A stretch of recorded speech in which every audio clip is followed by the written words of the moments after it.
그는 안디옥교의 지도자인 바나바의 사촌으로 알고 있습니다. 마가는 바울과 바나바의 1차 전도 여행에 팀원이 되어서 선교를 떠났습니다.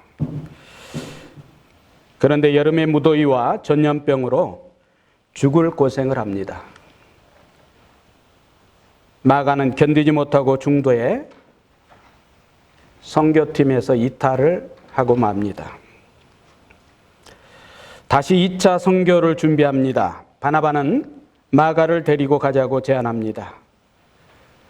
바울은 단호히 거절합니다.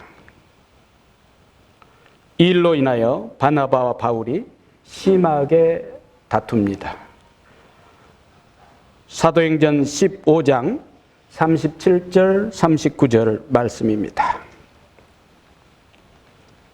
바나바는 마가라 하는 요한도 데리고 가고자 하나 바울은 밤빌리아에서 자기를 떠나 함께 일하러 가지 아니한 자를 데리고 가는 것이 옳지 않다 하여 서로 심하게 다투어 피차 갈라서니 바나바는 마가를 데리고 배 타고 구브로로 가고 마가로 인하여 바울과 바나바의 선교팀이 분열됩니다. 마가는 낙오자요 실패자로 공동체에 어려움을 주었던 초대교회의 한 인물로 나타나고 있습니다. 그 후에 마가는 어떻게 되었을까요? 베드로전서 5장 13절입니다. 택하심을 받은 바벨론에 있는 교회가 너희에게 문안하고 내 아들 마가도 그리하니라. 베드로 사도는 마가를 믿음의 아들로 소개하고 있습니다. 그렇다면 실패자로 그를 무시했던 바울 사도는 마가에 대해 어떤 추억을 가지고 있을까요? 디모데후서 4장 11절입니다. 누가만 나와 함께 있느니라. 네가 올 때에 마가를 데리고 오라. 그가 나의 일에 유익하니라. 바울도 역시 마가를 믿음 안에서 각별한 동역자로 칭찬하고 있습니다. 더욱 놀랍고 감사한 일은 실패와 좌절 속에 빠졌던 그가 주님의 제자로 바르게 서서 기독교 역사의 최초의 복음서 마가복음을 기록하였다는 것입니다. 제가 소개해드린 이 마가라는 인물이 저와 여러분이 지금 오늘 함께 읽고 은혜 받고 도전 받고 있는 예수님의 생애를 최초로 기록한 마가복음서의 저자입니다. 한때 그는 실패자였고 낙오자였습니다. 공동체에서 이탈하였고 스스로의 인생의 신앙의 길에서 많은 갈등을 겪었던 그런 인물이지만 지금 그는 이방 선교 아니 로마에 있는 기독교인들을 위한 마가복음을 기록하였다는 사실에서 참으로 놀랍고 감사할 일입니다. 여러분, 이것이 믿음이고 믿음의 능력입니다. 이것이 복음이고 예수께서 우리에게 주시고자 하는 생명입니다. 이걸 붙잡는 사람,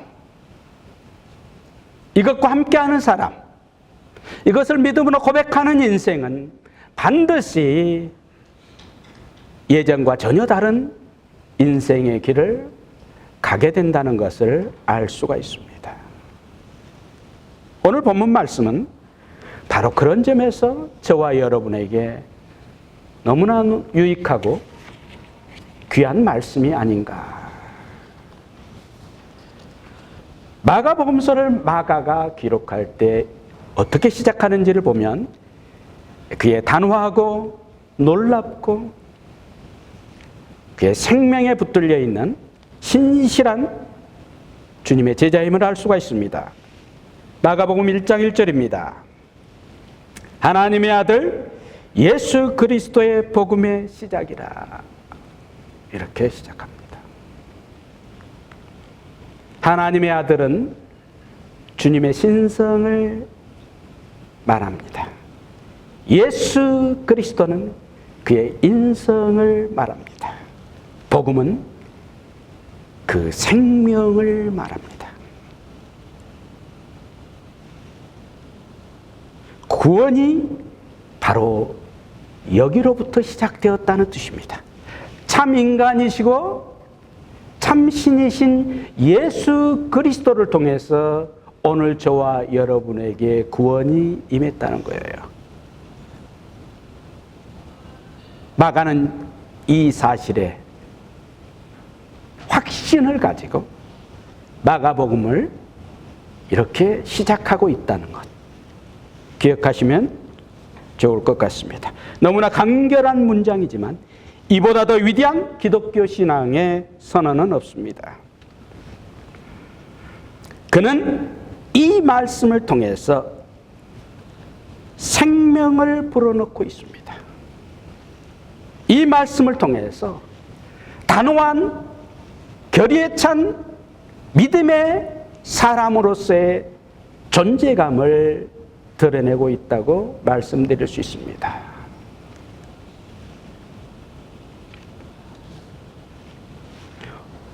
오늘 본문에서 우리가 기록되어 있는 말씀을 우리가 접하면서 오늘 본문을 우리가 이해하기 위해서는 15절에서 반대로 거슬러 올라가야 합니다.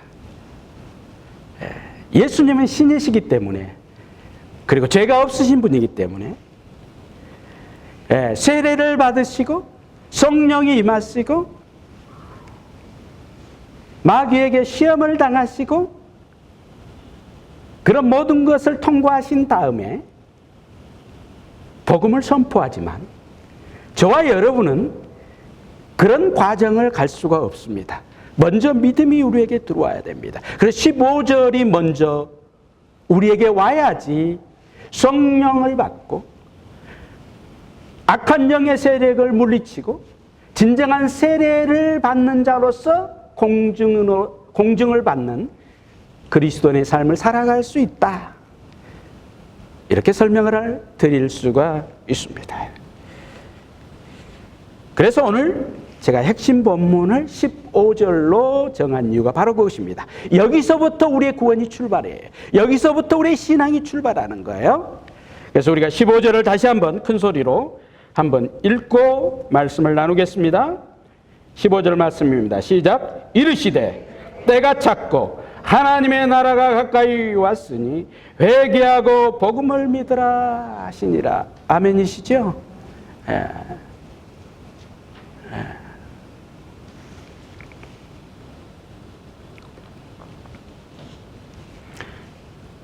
오늘 회개하고 복음을 믿으라 이 구절에서 세 가지 중요한 단어가 나오죠. 회개하고 복음을 믿으라는 것입니다. 이게 구원이라는 거예요. 이게 생명이라는 거예요.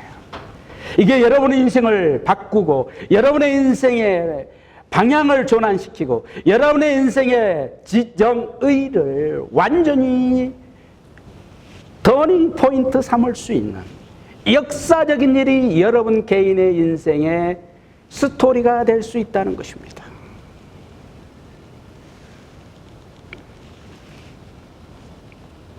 이 말씀을 이해하기 위해서 때가 찼고 하나님의 나라가 가까웠으니라는 전반부 말씀을 여러분이 또 이해를 하셔야 되죠. 여기서 때라는 것이 중요합니다. 자, 때가 찼다 이 말은 뭐예요?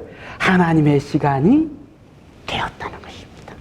카이로스, 하나님의 시간이 찼다는 거예요. 하나님의 시간이 도래했다는 거예요. 인간에 의해서 지배되는 세상의 시간을 하나님께서 이제 하나님의 시간으로 바꾸어서 하나님의 통치가 이루어지는 것이 무엇인지를 인간 세상에 인간의 시간을 뛰어넘어서 보여주시겠다는 것입니다. 너무나 놀랍고 너무나 중요한 선포입니다. 드디어 하나님의 풍성한 영적인 만나가 이 땅에 폭포수처럼 쏟아질 수 있는 은혜의 기회가 예수 그리스도의 탄생과 예수 그리스도의 공생애를 통해서 구체화되었다는 것을 말씀하고 있습니다. 하나님 나라가 가까웠다. 사랑하는 여러분, 바실레이아, 히브리 헬라어로 바실레이아, 하나님의 나라가 무엇이냐? 하나님의 나라가 도대체 무엇이길래 회개하고 복음을 믿음으로 이 하나님의 나라 안에 들어오라는 겁니다. 들어오는 자격은 너무나 간명합니다. 너무나 확실합니다. 그러나 너무나 진지하고 너무나 중대합니다. 사람들의 마음과 생활 속에 하나님의 통치를 갈망하고 갈급해하는 그 마음을 하나님이 여러분께 주신다는 거예요. 이게 하나님의 나라가 도래했다는 의미적 해석입니다. 여러분 마음에 하나님의 나라를 갈망하고 갈급해하며 사모할 수 있는 심령을 먼저 풍성하게 뿌려 놓으신다는 거예요. 누구에게나. 그러면서 그때부터 하나님이 이제 구체적으로 일하시겠다는 거예요. 한 영혼 한 영혼을 하나님께서, 거기에 반응하는 한 영혼 한 영혼을 하나님께서 부르시고 택하셔서 하나님의 자녀 삼으시겠다는 거예요. 할렐루야. 그래서 하나님의 나라는 풍성하게 인류를 향하여 베푸시는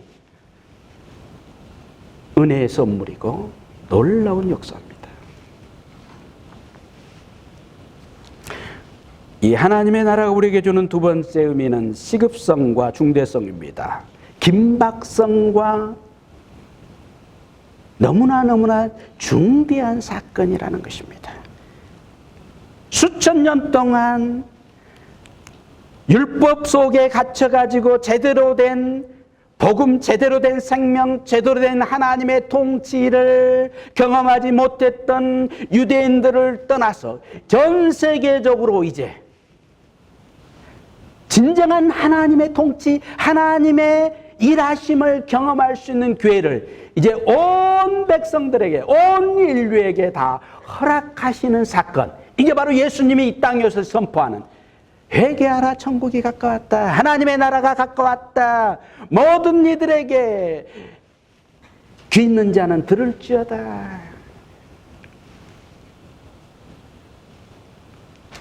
그래서 이 선포에 반응하고 회개하고 복음으로 복음을 믿는 자는 완전한 구원을 하나님이 허락하시겠다는 거예요. 단 위례적인 사건을 통해서 완전한 구원을, 그들이 지금 어떤 삶을 살았건, 어떤 형편에 있건, 어떤 과정에 있건 무관합니다. 회개하고 복음을 믿으면 완전한 구원, 완전한 하나님의 나라의 백성, 영원한 생명으로 하나님께서 그들을 책임지시고 붙들어 주시고 그 삶을 경험하도록 역사하시겠다는 것이죠. 이게 바로 하나님의 나라의 강력한 은혜요 축복입니다.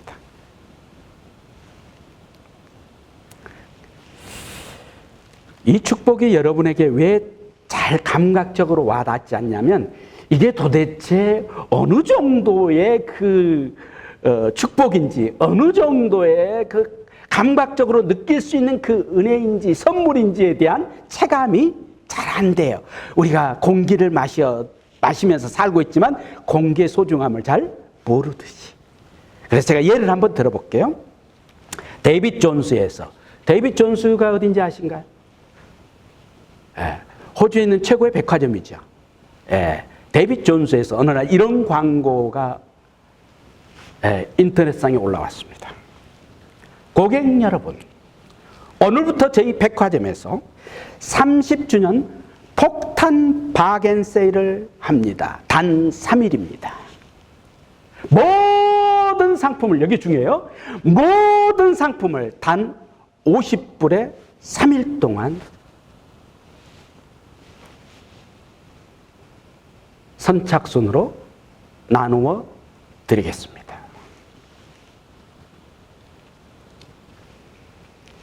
이 기회를 놓치시면 여러분은 후회하실 것입니다. 라고 이 광고 문구가 마칩니다.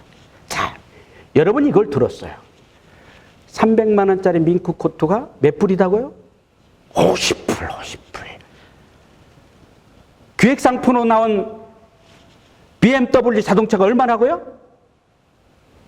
말을 해야죠. 제가 지금 질문하잖아요. 얼마라고요? 50불, 50불. 깜짝 놀라고 나자빠질 일이죠. 근데 이걸 믿고 가는 사람은 BMW를 50불에 산다는 거예요. 근데 며칠?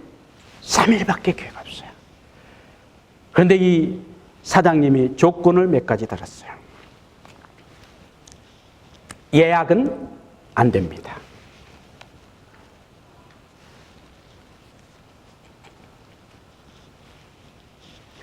슬리퍼를 신고 오면 안 됩니다. 현장에서 무조건 구입하셔야 합니다. 캐시도 안 됩니다. 카드로만 결제할 수 있습니다. 왜일까요? 캐시로 주면 내일 또 올 수 있죠. 3일 동안 계속 올 수 있죠. 그러나 카드로 사면 어떻게 해요? 바로 뜨기 때문에 단 한 번밖에는 올 수가 없다는 것을 말해주는 거예요. 그 다음에 반바지를 입고 오면 안 됩니다. 조건은 이겁니다. 모두가 다 올 수 있는 기회, 모두가 다 살 수 있는 기회를 허락했습니다. 조건도 너무나 쉽습니다. 기회는 3일입니다. 단돈 50불에 백화점에 있는 모든 상품을 살 수 있는 기회입니다. 사람들이 올까요, 안 올까요? 난리가 나겠죠. 난리가 날 겁니다. 처음에는 긴가민가 하지만 갔다 BMW를 사온 사람의 그 사진이 SNS에 올라오면 난리가 나겠죠. 50불에 산 BMW 새 차, 50불에 산 밍크 코트 올라오겠죠. 사람들은 구름대처럼 몰려들 수 있습니다. 그러나 조건이 있고 단서가 있습니다. 여기에 맞아야 됩니다. 왜 제가 이 말씀을 드리냐면 예수께서 회개하라 천국이 가까웠다 그러면서 회개하고 복음을 믿으라, 이게 뭐냐면 천국 폭탄 바겐 세일입니다. 따라서 하겠습니다. 천국 폭탄 바겐 세일. 뭘 바겐 세일하는 거예요? 복음입니다. 그죠? 천국을 바겐 세일하는데 그 복음을 바겐 세일. 그래서 이렇게 말씀드렸습니다. 천국 폭탄 복음 바겐 세일입니다. 복음을 나눠주는 거예요. 천국에 갈 수 있는 자격으로 천국을 다 허락했는데 이 천국의 값어치가 복음을 믿으면 되는데 이 복음을 믿는 방법이 뭐예요? 폭탄 바겐 세일. 누구든지 다 회개하고 복음을 믿으면 다 주는 거예요. 그런데 이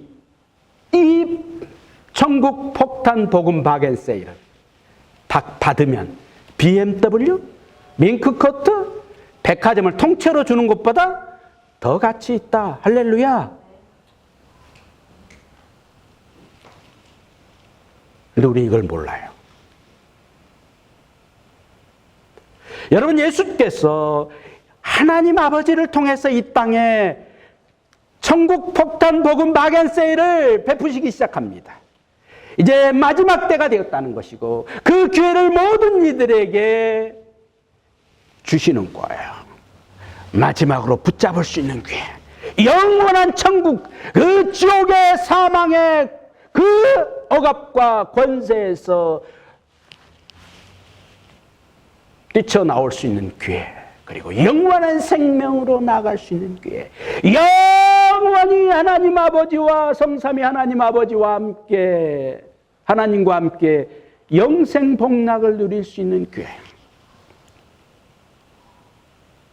근데 이 기회를 이 땅에서 사는 30년, 40년, 50년, 60년, 70년, 80년, 90년의 인생들에게 기회를 주신다는 거예요. 죽으면 끝이에요. 데이빗 존스에서 3일이 오늘 우리에게는 죽음의 날일로 끝나는 것입니다. 여러분이 살아계실 때 이치를 판단할 수 있는 지식이 있을 때, 사리분별이 가능할 때, 오늘 우리가 반드시 붙잡아야 될 것은 BMW가 아니라 복음입니다. 폭탄 복음 바겐세일. 하나님이 그래서 폭포수처럼 누구든지 믿기만 하면 다 주겠다는 거예요. 다 주겠다는 거예요. 어마어마한 하나님의 사랑과 은혜의 선물입니다. 이걸 여러분이 붙잡아야 되고, 이걸 여러분이 모든 값을 치르더라도 사야 되는 것인데, 모든 값을 치르는 조건은 회개하는 것밖에 없어요. 그래서 회개하고 복음에서 아주 중요한 건 둘 다 대상이 선명합니다. 회개는 누구라고요? 여러분 자신입니다. 여러분 자신이 회개해야 돼요. 내 남편이 회개도 안 돼요. 내 자식이 회개도 안 돼요. 교회가 회개도 안 돼요. 누가 회개해야 돼요? 내 자신이. 복음의 대상은 누구예요? 예수 그리스도입니다. 오직 예수 그리스도만을 믿음으로 고백해야 돼요. 길이요 진리요 생명은 누구라고요? 예수 그리스도. 그분으로 대상을 정확하게 삼고 나 자신을 회개하고 그분을 붙잡으면 천국 입성 티켓을 받습니다. 할렐루야.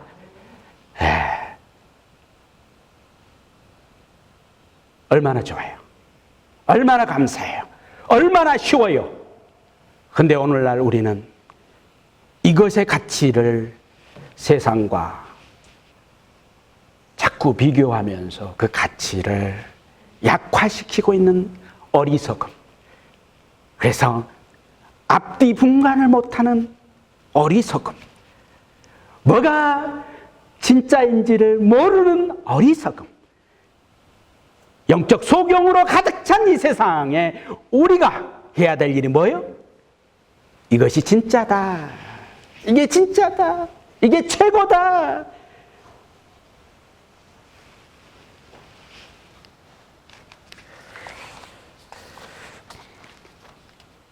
말을 바꾸면요, 저와 여러분이 지금 이 기회의 자리에 앉아 있다는 거예요. 할렐루야. 이 선물을 받았다는 거예요. 예.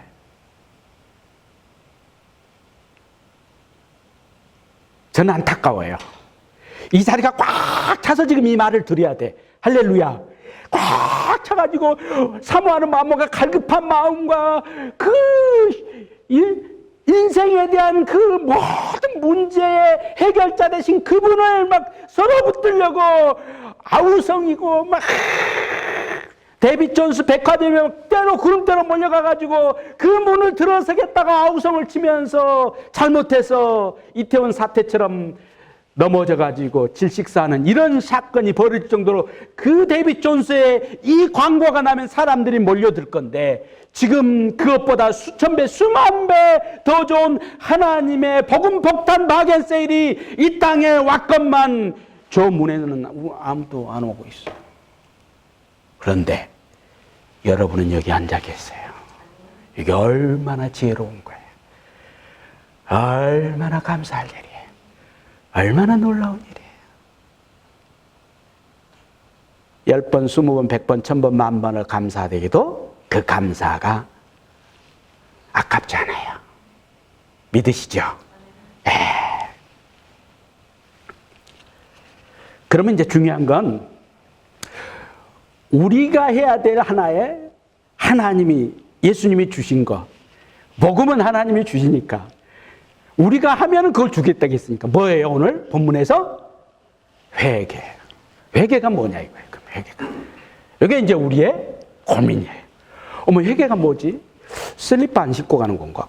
반바지 안 입고 가는 건가? 그것처럼 쉬운 건가? 쉬운 거예요. 쉬운 거예요. 마가복음 4장 15절에서 20절을 보겠습니다. 자, 회개가 뭔지를 우리가 알아야 돼요. 회개를 우리가 알자고요.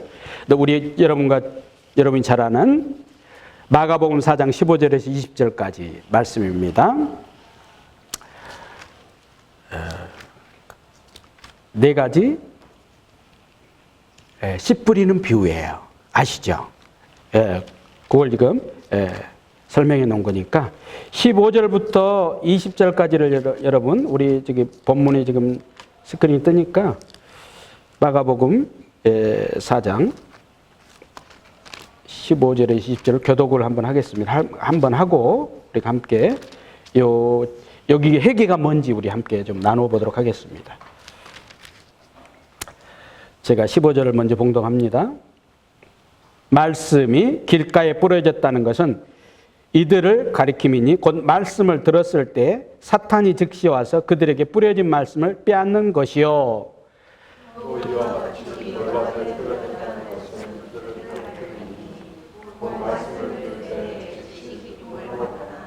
그 속에 뿌리가 없어 잠깐 견디다가 말씀으로 인하여 환난이나 박해가 일어나는 때에는 곧 넘어지는 자요.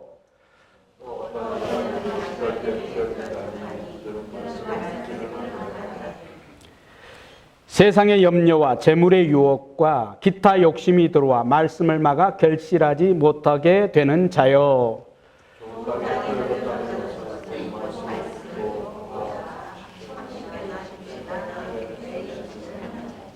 아멘? 아멘. 자, 회개가 몇 절이에요? 회개한 심령이 몇 절이에요, 여러분? 20절이죠. 나머지는 뭐예요? 회개하지 않은 거예요, 지금. 회개가 안 된 거예요. 왜? 말씀은 똑같이 다 뿌려졌어요. 그죠? 말씀은 똑같이 다 뿌려졌는데 그 말씀이 능력을 발휘하지 못해요. 회개하라! 천국이 가까웠다는 말씀이 온 세상에 다 퍼졌어요. 그런데 어떤 사람이 이걸 받아서 복음을, 생명을 얻을 수 있느냐 이거예요. 앞에 세 가지 비유는 말씀이 동일하게 다 떨어졌는데 안 됐어요. 근데 마지막 비유는 해당이 돼요. 그러면 세 가지 비유하고 마지막 비유의 차이가 뭘까요? 이거죠. 오늘날 교회에 많은 사람들이 교회 다녀요. 종교인으로 다니고, 어떤 분은 신앙인으로 다니고, 어떤 분은 제자로 다니고, 많은 종류들이 그 내막을 들여다 보면은 다양하죠. 근데 종교인은 구원이 없어요. 신앙인이 구원이 있죠. 종교인과 신앙의 차이가 뭐냐 이 말이에요. 회개했다고 말은 하는데 그 회개가 진짜 회개냐는 말이에요. 진짜 회개와 가짜 회개 차이는 뭘까? 이걸 우리가 알고자 하는 것입니다. 앞에 세 가지에 여러 가지 단서가 붙어요. 19절을 볼까요? 가시떨기에 떨어졌는데 죽어버렸어요. 씨가 나중에는 결실치 못해요. 왜요? 이유가 뭐죠? 염려죠. 세상의 염려. 세상의 물질, 재물이죠. 그 다음에 기타 욕심.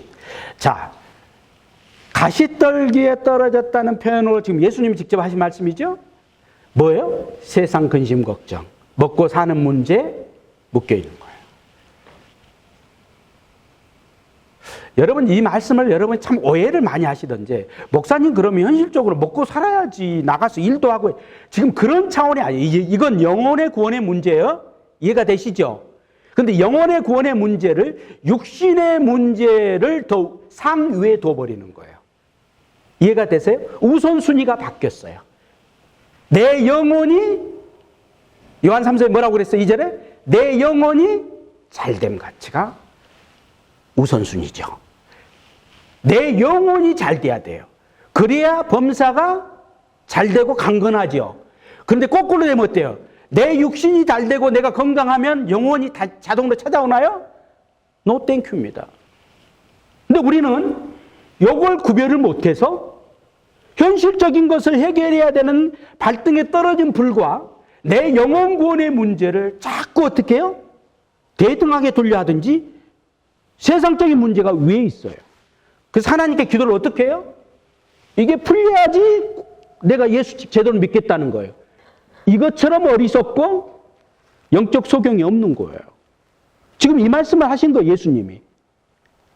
세상 것 얻기 위해서 하나님을 믿는 것의 중요성, 나는 지옥에 가도 좋으니까 물질적으로 풍성하게 살겠습니다 하는 것과 똑같은 방식으로 말씀을 받아서 그걸 해석하고 있는 거예요. 그죠? 예. 대부분의 이 땅에 있는 사람들이 여기에 붙잡혀 있어요. 거지 나사로 사건을 예수님이 왜 성경에 기록하게 했을까요? 부자의 문 밖에서 개나 돼지가 먹는 것을 입으로 핥아 먹으면서 살아가는 거지 나사로가 천국에 갔고 그 부자는 지옥에 떨어져서 물 한 방울 달라고 하는 이 스토리, 이 에피소드를 왜 성경에 기록해 놨는지 오늘 이 본문을 여러분 보시면 다 그런 게 해석이 돼요. 그죠? 해석이 돼야 돼. 이게 여러분 안에서 회개라는 게 지금 뭔지를 제가 가르치고 있습니다. 여기에 뭔가요? 뒤통수를 먼저 한 방 맞아야 돼요. 내가 지금 우선순위를 어디에 두고 있는가 한 방 딱 맞아야 돼. 두 번째 뒤통수를 보겠습니다. 첫 번째 뒤통수, 세상적인 것 때문에 내가 묶여 있는 거. 그래서 회개하지 못하고 있다. 그 다음에 두 번째 뒤통수, 뭐예요? 돌밭. 돌밭에 또 말씀이 뿌려져 있는데 뭐예요? 잠시 기뻐요. 잠시 기뻐. 근데 뭐가 오면 환난과 박해. 주변에서 나를 향해서 멸시하고 조롱해. 야, 교회 다닌다고 멸시하고 조롱해. 아이고, 교회는 열심히 다녀라 그래. 상거지처럼 살면서 교회는 열심히 다녀라. 이렇게 옆에서 조롱해요. 그러니까 어떻게 해요? 맞아. 내가 상거지로 사는 거, 사는 안 되지. 박해하고 그렇게 막 이렇게 하는 거에 스스로가 어떻게 해요? 위축되고 무기력해지고 힘을 잃어버려서 그쪽으로 쏠려버려요. 환난이나 핍박을 어떻게 해요? 안 당하기 위해서 타협하고 사람들 앞에서 내가 교인이라는 소리를 안 하죠. 그래서 세상에 나가면은 아닌 것처럼 그래서 적당히 타협하면서 처세술로 살아가면서 적당히 내 호주머니에 채우고 그러면서 그 사람과는 커피 한 잔씩 사주면서 나 이런 사람이야. 절대 예수 믿으란 말은 못하죠. 왜? 자기 삶을 자기가 아니까. 여기에 붙들려 가는 거예요. 환난과 핍박에 타협해버리는 거예요. 조금만 자기의 감정과 자기 자신에 대해서 자존감이 상하는 일이 발생하면 타협해버려요. 여기 이래서 회개가 꽝이 되는 거예요. 첫 번째 볼까요? 길가가 나옵니다. 길가는 뭐예요? 사탄이 와서 말씀을 막 들었는데 이제 사탄이 와요. 그건 뭐예요? 여러분의 정신세계를 붙잡았다. 여러분의 영혼의 세계를 근본적으로 붙잡는 거예요. 예. 이건 여러분이 감각적으로 알아야 몰라요. 잘 몰라요.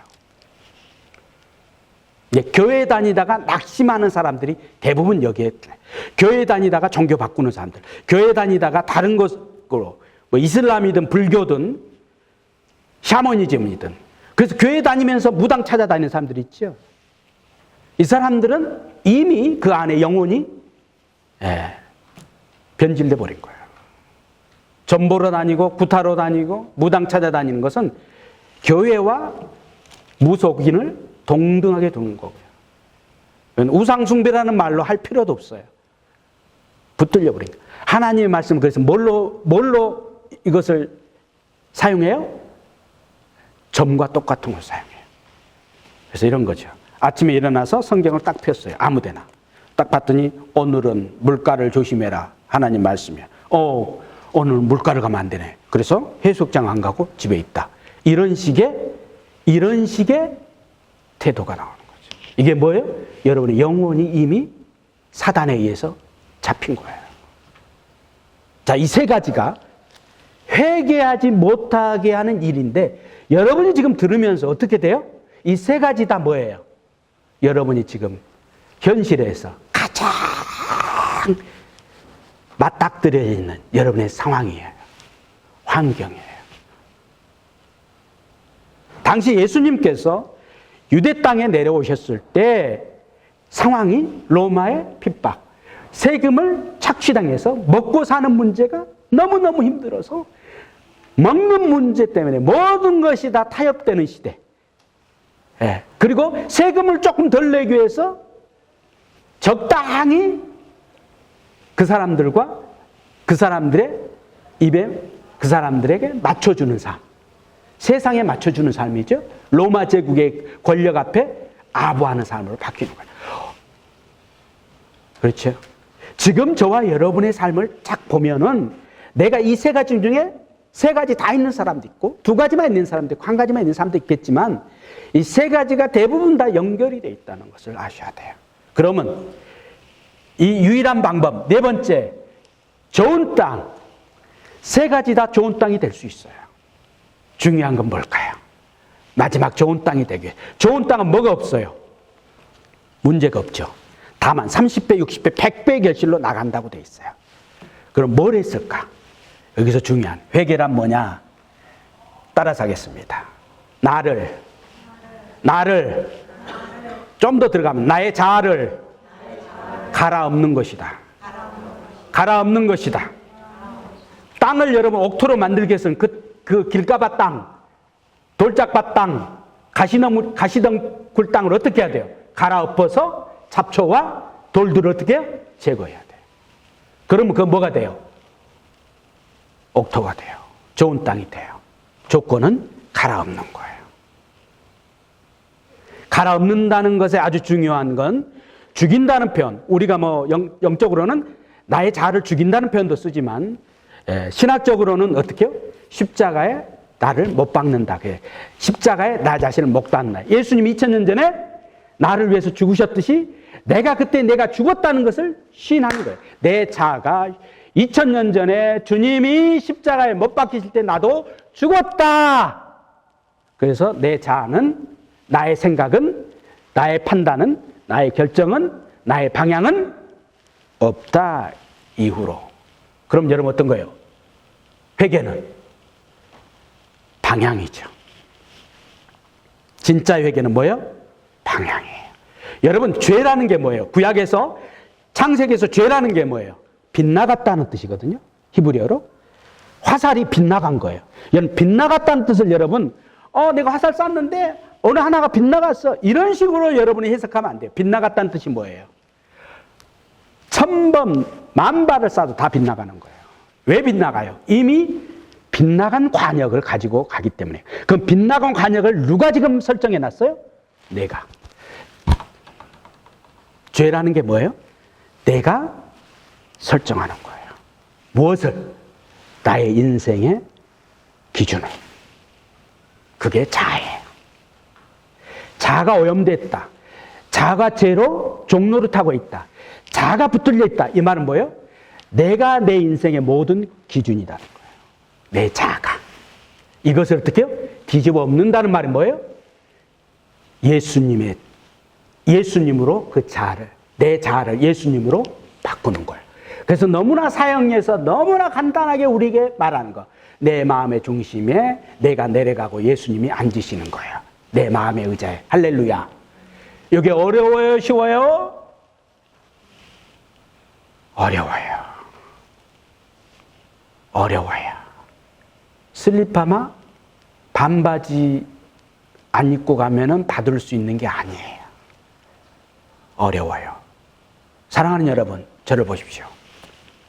이건 너무나 중요한 메시지입니다. 여러분, 하나님께서는 여러분에게 폭탄 복음 바겐세일로 지금 온 세상에 하늘로부터 영적인 만나가 막 펄펄 날아가고 있습니다.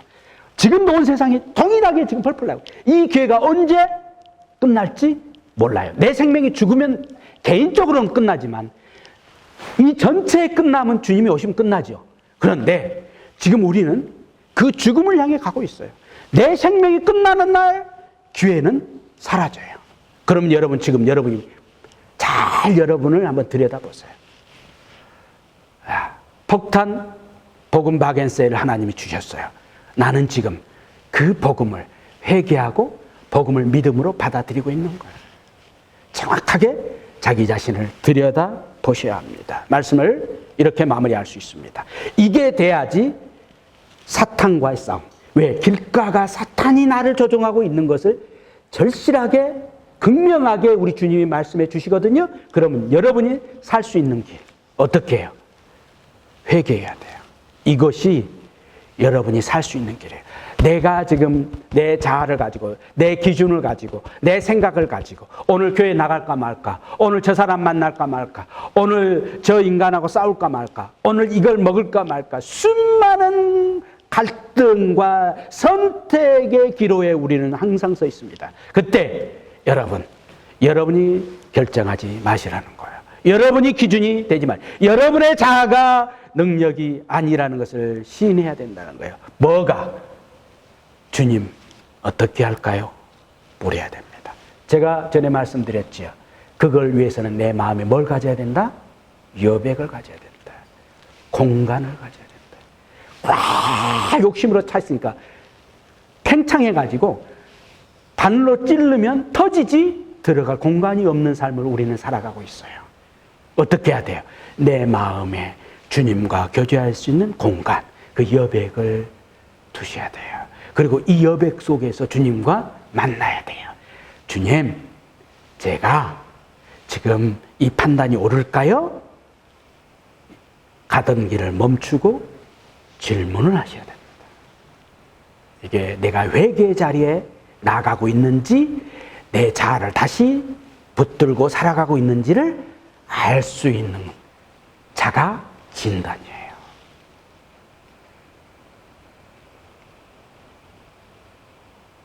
바라옵기는 하나님께서 여러분에게 어마어마한 축복과 은혜를 허락하셨습니다. 그걸 여러분은 지금 붙잡기 위해서 이 교회에 오셨고, 지금 어떤 분은 그걸 완전히 지금 누리고 계시고, 어떤 분은 그 경계선에 계시고, 어떤 분은 그냥 앉아가지고 도덕적 윤리적인 좋은 말로 해석하는 분들도 계실 수 있어요. 그런데 제가 오늘 여러분에게 강력하게 부탁을 드립니다. 반드시 종교적 윤리적으로 예수를 믿지 마시고 현실적 상황에 묶여서 기독교의 생명의 말씀을 난도질하지 마시고 내 자아를 죽이고 내 자아를 파괴시키고 내 마음의 의자에 예수 그리스도를 앉히시기를 축복합니다. 그때만이 여러분이 복음을 고백할 수 있어요. 그 전에 여러분이 하는 모든 고백은 다 가짜예요. 모래 위에 지은 집입니다. 반석 위에 지은 집으로 승리하시기를 주님의 이름으로 축원드립니다. 이 시간 함께 잠깐 기도하시겠습니다. 우리가 정말 복음을 믿고 있는가? 하나님께서 이 어마어마한 은혜를 우리에게 지금 베풀어 주시기 위해서 천군 천사 다 동원하시고 우리 예수님, 독생자 예수님까지 이 땅에 보내시고 만반의 준비를 다 갖추고 그 어마어마한 선물 주시려고 지금 기다리고 계시는데, 오늘 우리는 헛다리 짚으면서 자꾸 엉뚱한 방향에서 이런 불평 저런 불평만 하고 있지는 않습니까? 하나님, 잘못했습니다. 회개하고 복음을 믿으라는 말씀 붙잡겠습니다. 기도하시겠습니다.